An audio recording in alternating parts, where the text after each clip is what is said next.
Well, it's Friday, and welcome back to the Real Estate 401k show. I'm your host, Mike Weinstein, alongside Ryan Gerdes. And as all week long, we've been down Justin Frederick, our expert resident lender. You're going to want to You're going to want to text the word city to 623 AZ Recon. That is city to 623 AZ Recon. All right, so on Wednesday's episode, Ryan, we got into the topic of new builds, and you kind of asked me what are some of my criteria when I'm considering new builds, especially on the investment perspective. And one of the first things I said is really you can get a good deal, but everything's all relative based on what's going on in that particular city, in that particular area, of what's more affordable and where's the potential growth. So we're going to share with you the fastest growing cities, 5 of the fastest growing cities in the United States, with populations, or the populations of these Arizona cities are spiking, but 5 of the fastest growing cities where the average home price is still under $500,000. I'm not saying that you have to buy in this area, but I'm going to pay a little bit attention to this area because that statement alone says a lot. So number 32 in the nation, and the first 2 we're not going to spend a lot of time on. The first one is Sahuarita.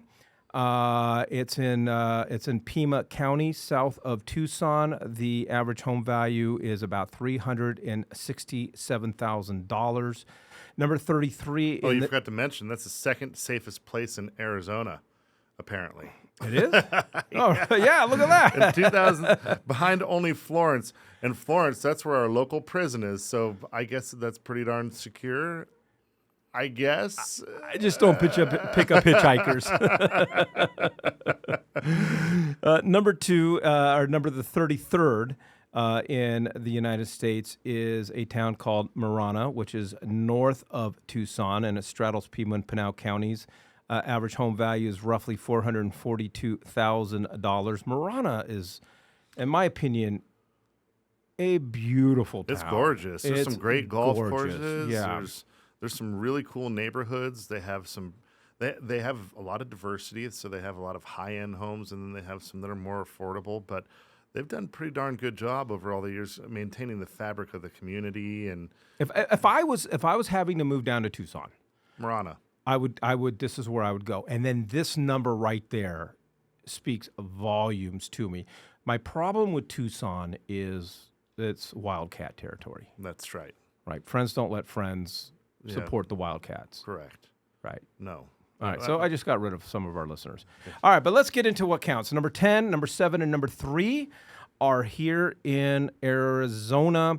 Number 10 is Goodyear. Number 7 is Maricopa. And the third out of 100 in the United States of America is Buckeye. Where do you want to start first? Let's go in order. Let's start with Goodyear.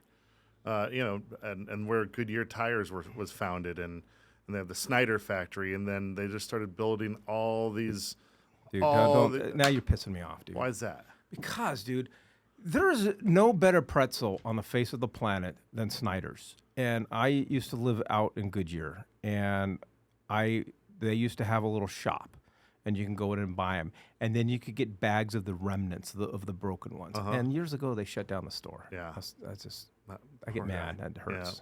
And then they've started moving out a bunch of spring training and facilities. I think the Reds are there.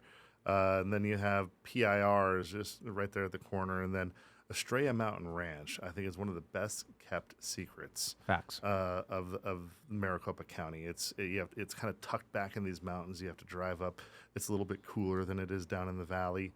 And they have a man-made lake. They have an awesome community center.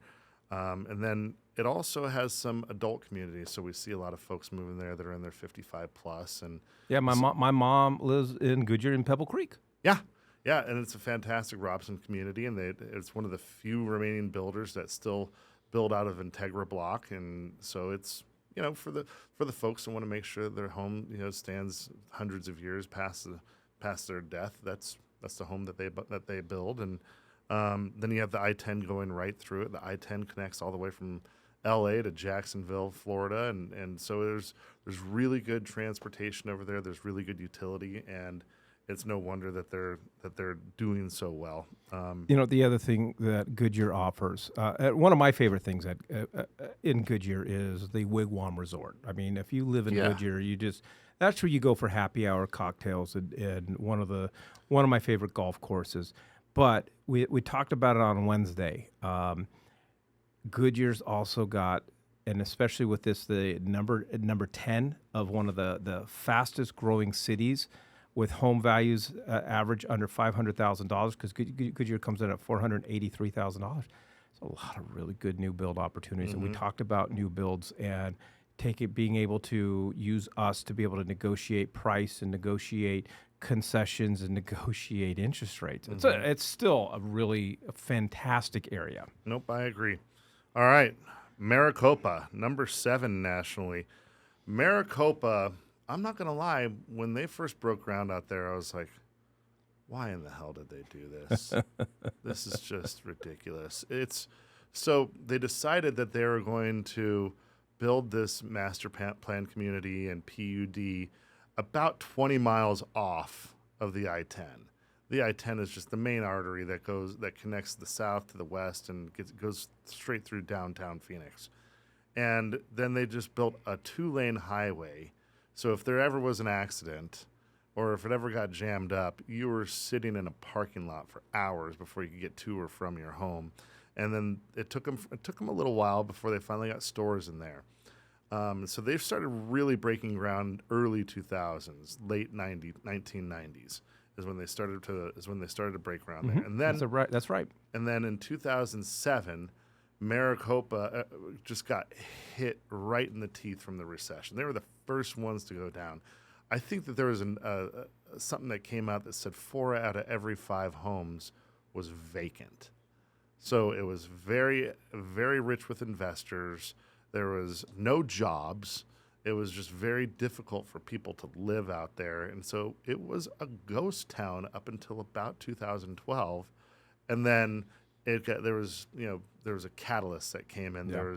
There was shopping, there was jobs, there were factories, there's mining, there's golf, there's all kinds of different things that just started to really just get back on the horse with, because they had it all in the plans before, but had to put a hold on it because, I mean, we were just in economical turmoil, and they were the first to go.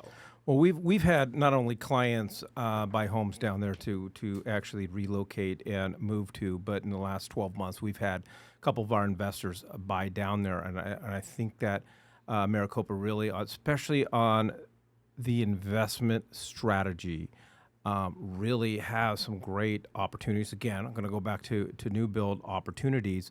The average home value in Maricopa currently is at approximately $364,000. But here is the kicker.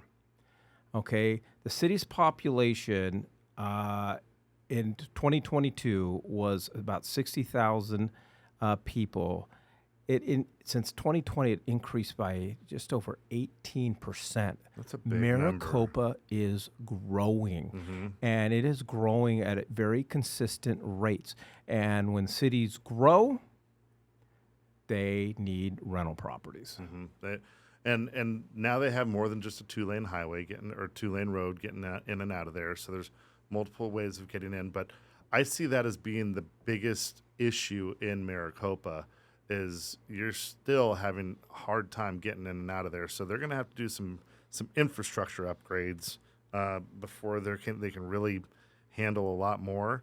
But they have a lot to be desired in there, and they're bringing in quality home builders. Yes, I would agree, 100%. And so when you not only is your dollar going a long way, but you're not.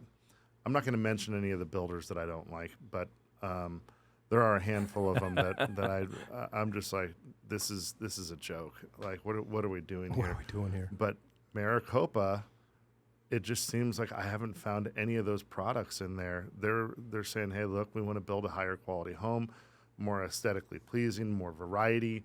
They've done well with it. So I applaud them. They had a rough start because they got into the market right around the time that got their teeth kicked in, and they've rebounded amazingly.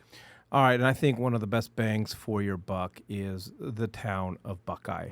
As you know, Ryan, we both got our real estate license pretty much at the same time, end of '02, early '03. I immediately started. Well, we're working for the same brokerage, New Home Information Centers, Mark Arns. God rest your soul.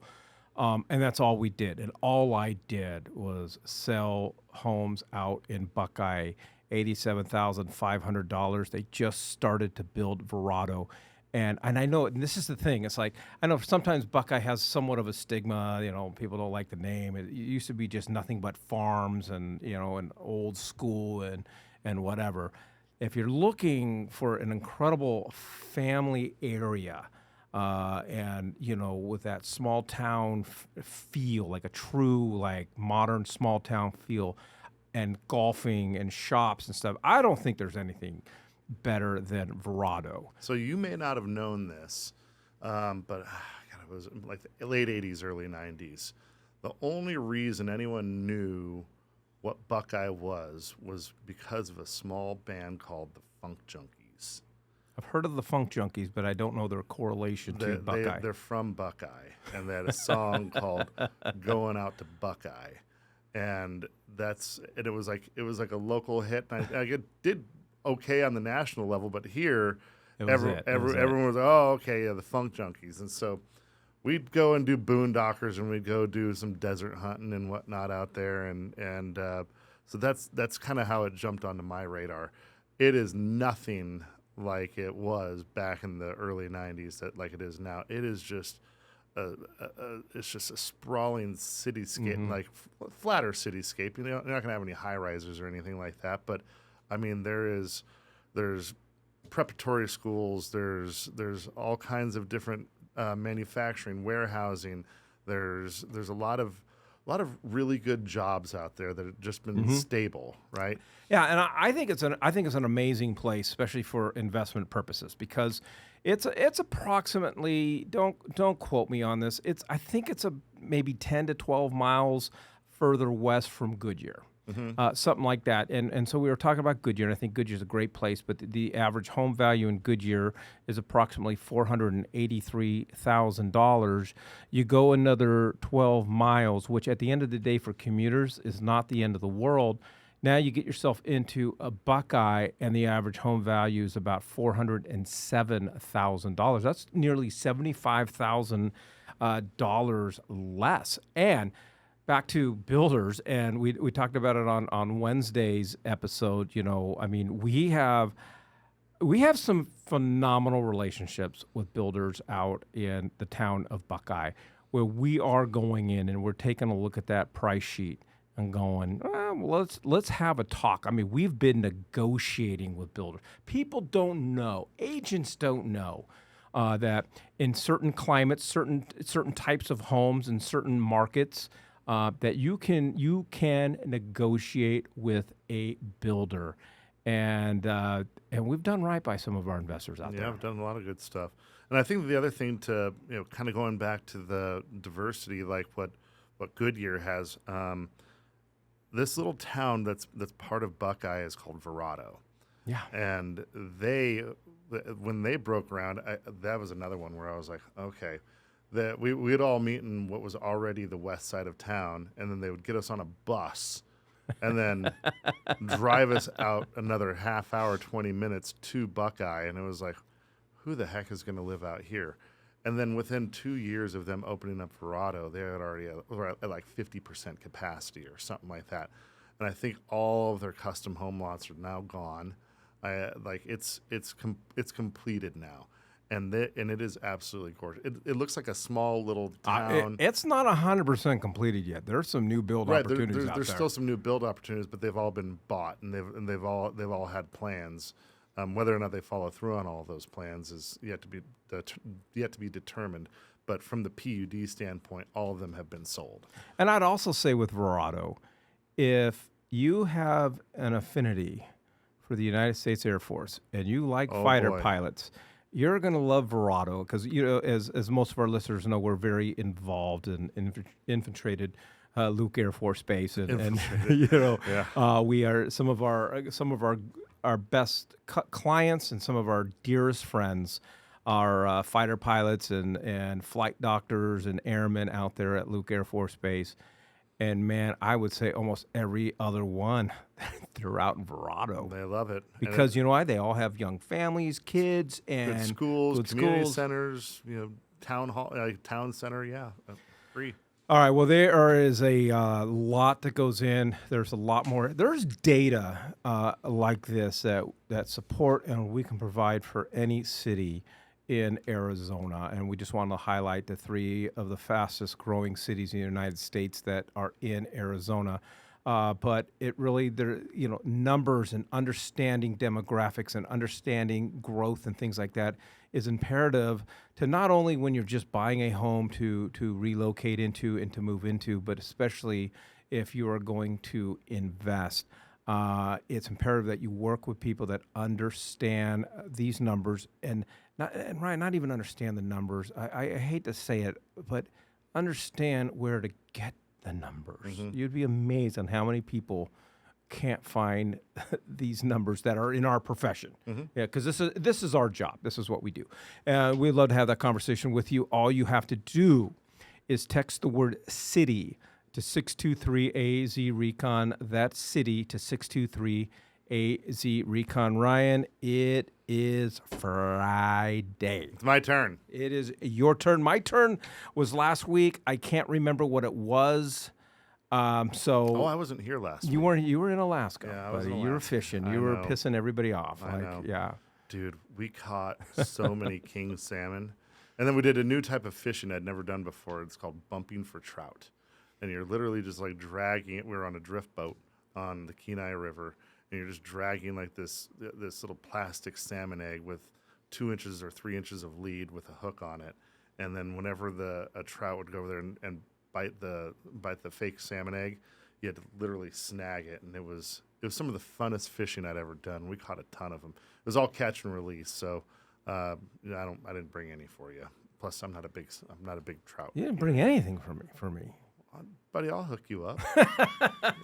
Shoot. All right, it's Friday. What's on your agenda? So kind of keeping along with the theme of different cities and towns, I said, what's your favorite small town in Arizona? Oh man, I am so biased, and That's okay. And I understand if you've never been to Arizona before, I think Sedona is a must see. It's not a. I don't know that that's a small town anymore. No, I'll give it to you though. Yeah, it's still a must see. Mm-hmm. It's not an area that I would want to necessarily have a second home in. But my favorite small town in Arizona, as you know, my wife and I, years ago, we bought a place up in Pine Top, up in the White Mountains. You drive through Sholo in order to get through Lakeside, in order to get into Pine Top. A lot of people don't understand it, and then people find it foreign. Like they can't even wrap their heads around it. The White Mountains in Arizona has the largest growth of ponderosa pines in the entire United States. Huh. Let that sink in. People who come here have no idea that we have pine trees and have snow and right? and have this stuff. And it is one of the most amazing towns. You get the country feel. You're 25 degrees cooler. It's an amazing, and the restaurants and the antiquing, if you're into that, and the farmers market. Well, I'm actually going this weekend. Good. I think I saw that. But the other cool thing about Pine Top is, as you know, when you and Whip go up there for our annual golf trip, we go to the Lion's Den. Yeah. I don't even know how to describe the Lion's Den. It doesn't matter what time of day. The parking lot's always full, and they have live music and so forth. And every once in a while, you'll be driving down the highway, and at 2:00 in the afternoon, there'll be a line a half a mile long up the street to get into the Lion's Den. And the first time I saw it, I'm like, what the heck is going on? I mean, boy, the Cougars are really coming out. It's like, whatever the case is. And so, fun fact: Roger Waters from Pink Floyd has a place up there, and every once in a while he'll play at the Lions Den. And if you know, and you're in line. Huh. All right. Well, I love Pine Top too, and I'm gonna throw you a curveball because I think you know I think you know my answer, but it's not, and it changed recently. So, you're probably thinking I'm gonna say Heber, and I do love Heber. My in-laws have a place up there. We go visit it all the time, and it's So you're going to go with Overgard then? nope. Heber Overgard, folks, that's what it's called. So, And so I think that it dropped off my number one list because they closed down the golf course. yeah. And so for me, I need to have a golf course close by in order for me to consider it the best small town. And so that's why Munns Park has taken it. So You've been up there quite a bit. yeah. And a buddy of ours, a mutual friend of ours, just he bought a place up there, and I was just like, all right, I'm gonna come check it out. And I'd been there plenty of times growing up, but it was always just kind of like to me, it was almost like just a suburb of Flagstaff, which it is. But you have all the small town stuff, and then I'm not gonna call it the greatest golf course, but it's a damn good golf course up there. And then the clubhouse, great food, great views, great bar, great. And it's all right there. And so I have this golf course that's boom, and it's only like an hour and a half away from Phoenix. Now I'm not afraid to travel. God knows I'm not. I mean, I go to Alaska a couple times a year, right? Not afraid of that. What I am saying, though, is if I'm just going to get away to some small town in Arizona, I do like that it's close. And so that's probably my only quarrel my other quarrel with Heber is because sometimes that 3.5 hour drive to Heber can be like, okay. Yeah, but I may as well go to Alaska. I would argue that. And I would totally argue with that because I-17. Yep, you're not factoring that. When you take a look at how many times the I-17 is shut down for accidents, and you average it out compared to getting up to Heber Overgard or Pine Top, I think you're breaking even. I won't drive up there on a Friday, and I won't drive back on a Sunday or a Monday on a 3-day weekend. So you're right on with that. I'm driving up on a Monday and coming back on a Thursday or something like that. It's not worth it. Well, I think also it'd be important to say it really, honestly, we were talking about fastest growing cities, and the one great thing about the Real Estate 401k group, we are a team of statewide Valley agents, and so it doesn't matter what market in Arizona you want to understand, and especially in these areas that we're talking about that we've helped clients invest and buy second homes. We'd love to help you and have that conversation with you. All you got to do is text the word city to 623-AZ-RECON. That's city to 623-AZ-RECON.